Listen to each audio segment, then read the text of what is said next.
Hello. ഇന്നലെ ഫെബ്രുവരി 24, 2026 കേരളത്തിലെ logistic സെക്ടറുമായി സംബന്ധിച്ചുകൊണ്ട് വളരെ ചരിത്ര പ്രധാനമായിട്ടുള്ള ഒരു ദിവസമായിരുന്നു. കേരളത്തിന്റെ മുഖ്യമന്ത്രി ശ്രീ പിണറായി വിജയൻ അദ്ദേഹം 3 സെൻട്രൽ പബ്ലിക് സെക്ടർ അണ്ടർടേക്കിംഗ്സ് ആയിട്ടാണ് 2000 കോടി ലോജിസ്റ്റിക്സ് മാസ്റ്റർ പ്ലാനിലുള്ള MOU സൈൻ ചെയ്തിരിക്കുന്നത്. അതും ഈ MOU എന്താണ് കേരളത്തിൽ മാറ്റം വരുത്താൻ പോകുന്നത്?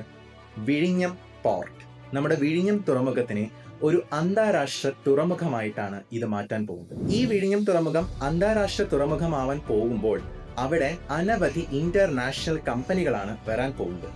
കേരളത്തിലെ സപ്ലൈ ചെയിൻ തന്നെ ഇന്റർനാഷണൽ ലെവലിലേക്ക് അപ്ഗ്രേഡ് ആവാൻ പോവുകയാണ്. ഇതിന്റെ അർത്ഥം നമുക്ക് മനസ്സിലാക്കാൻ പറ്റും. ബിക്കോസ് അത്രയധികം തൊഴിലവസരങ്ങളാണ് ലോജിസ്റ്റിക്സ് മേഖലയിൽ ഇനി വരാൻ പോകുന്നത്. Join Root Upskill Academy. Reset, restart, rebuild your career.